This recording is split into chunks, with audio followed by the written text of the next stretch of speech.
My review for Squid Game Season 2 was pretty negative, but I left it off on a positive note, hopeful that maybe this season could stick the landing and fix up some of the parts that weren't working. Surely this time around the boat plotline will go somewhere. The VIPs won't be as annoying and poorly written as before, and if they are, at least they won't have as much screen time, right? Can't go on like this, can it? It can. I mean, if you like forced drama, everyone breaking character, and painfully stupid decision making from everyone involved, then yeah, the season's kinda goated, man. The TikTok edits are gonna go fucking hard.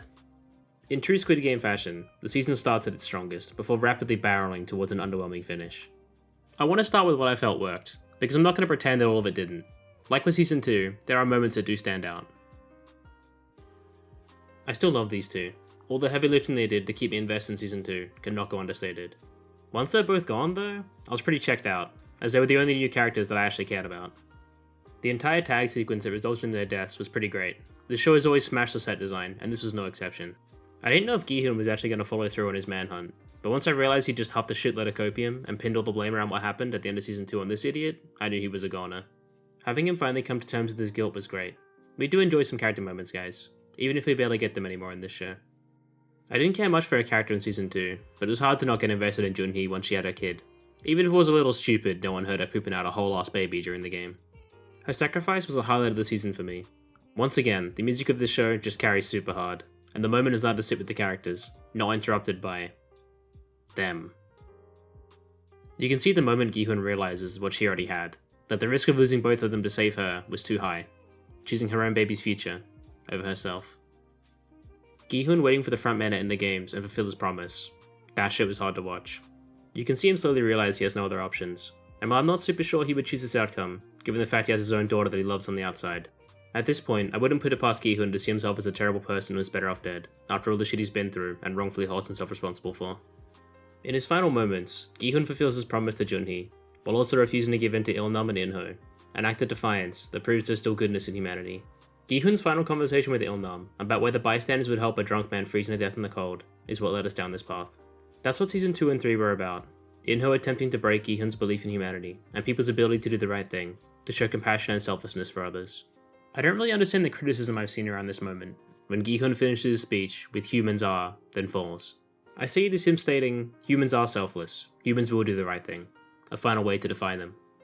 In-ho's attempts to break this belief can be seen in the way the games are constructed this time around, with the voting after every game, and so many of the games being designed to pit contestants directly against each other, as opposed to the games themselves being the threat.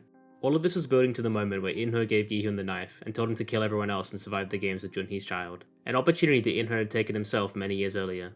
The final words the boat captain speaks before his death suggest that In-ho continued what Il-nam was doing, recruiting previous players to work for him. Was In-ho's eventual goal to break Gi-hun, bring him to his side and work with him in the games, as Il-nam had done with him? In-ho and Gi-hun's relationship was quite compelling throughout the show. As you can see that despite their differences, In-ho does respect him. You can see this with how he looks at Gi-hun right after his death, and when he brings his belongings to his daughter. Totally random side note, but the rope swinging sound design was genuinely some of the most anxiety-inducing shit this show has ever pulled out. I did not enjoy watching this scene, but like, in a good way. It just felt like this never-ending presence that was constantly looming around the characters, kinda like a ticking clock in a way. Hold up, what is he doing? Okay, that's all the praise I can give this season.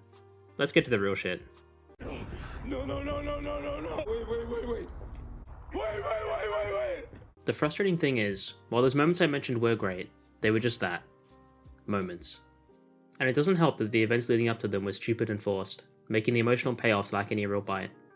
Take Gi-hun's sacrifice for example.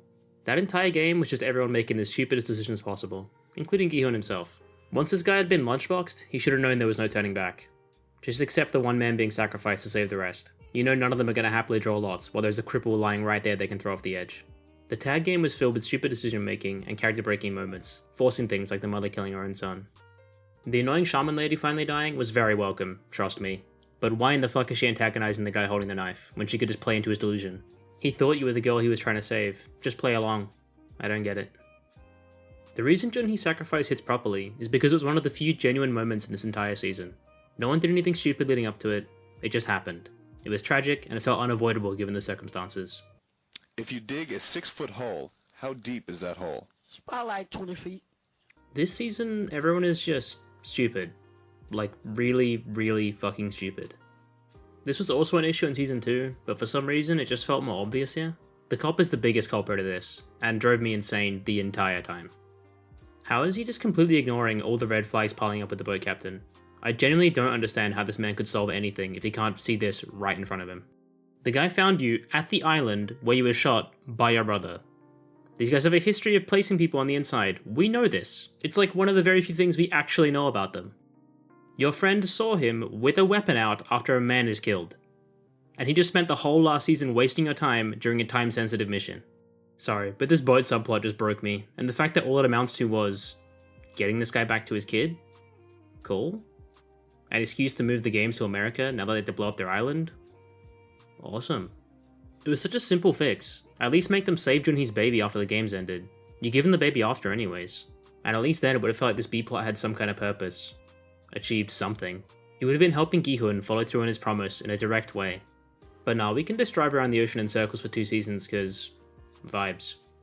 The worst, most time-wasting plotline of the previous season just amounted to absolutely nothing. You can argue, as I have before, that this shit was a waste of time even back in Season 1. This character just didn't need to be here at all, and definitely did not justify the amount of screen time that was given to him. Also, this isn't just a Season 3 complaint, as it applies to Season 2 as well. But how did you never once show the person you were working with your brother's face? You know, in case you had an opportunity to kill him. There are so many moments in this season where characters just forget where their last 2 brain cells are. And it would be a waste of time to go through all of them, so let's just do a quick 80% brainless speedrun through some of my favorites. This guy just smears blood in a circle on his face to pretend he's dead. And it works. Gi-hun taking the blade over the knife that's right next to it. Gi-hun standing in front of the guy who was just shoving people off the edge. And... he tried to shove him off the edge! This guy killing himself when the only ones alive were the ones who agreed to draw lots. Not killing the officer and just taking his mask, basically a keycard, to go there yourself. Instead, you drag him the whole way. He literally tells her this later, by the way, just to like rub it in your face. He also lets her crawl all the way to the elevator to go grab a gun. The cop not being sus at all when the captain tells him not to go to the island that is literally the island. He also struggles to understand what a TV is. Watch, he shoots it, then he looks behind it, because he's still not sure. The entire final game is just infuriating to watch. Everyone makes terrible decisions, which eventually leads to the final round being just those 3 alive. Okay, speedrun over. Time to talk about my biggest complaint of both this season and the first. I want to say, man, the first time was so nice, I had to do it twice. Now in my last video, I ended it with one simple request. Do not bring these guys back. So what did Season 3 do? Well, it brought them back. And you might say, well of course you have to. It wouldn't make any sense if they weren't there anymore. Okay, fine. Well, at least the showrunners would have heard the feedback about how terrible the English actors were, right? How cringe and over-the-top their dialogue was.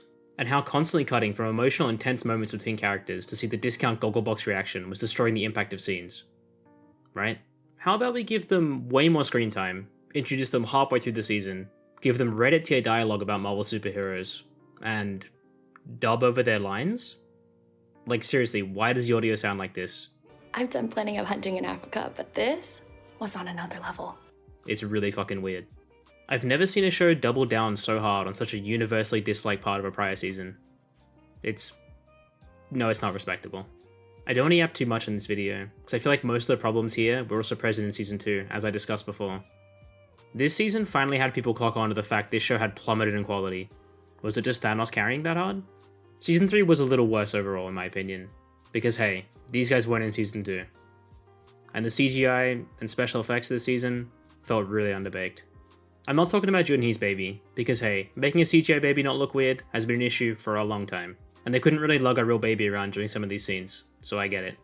I'm talking about scenes like this, where Gi-hun has a pretty awesome moment gouging this guy's eye out, before he just CGI ragdolls off the edge. Like seriously, how did this get the final pass? Or in the final game, where just this green screen is so distracting. Once you notice it, you can't unsee it. I can't help but feel like this season was rushed through post-production, trying to reach the deadline for release. Okay, short rant over. Can't wait to see Squid Game LA, guys. My money is on at least one washed-up TikToker and some NFT scammers. What an insane way to end the season. I wonder if they actually expected people to be hyped for this. Alright, bye.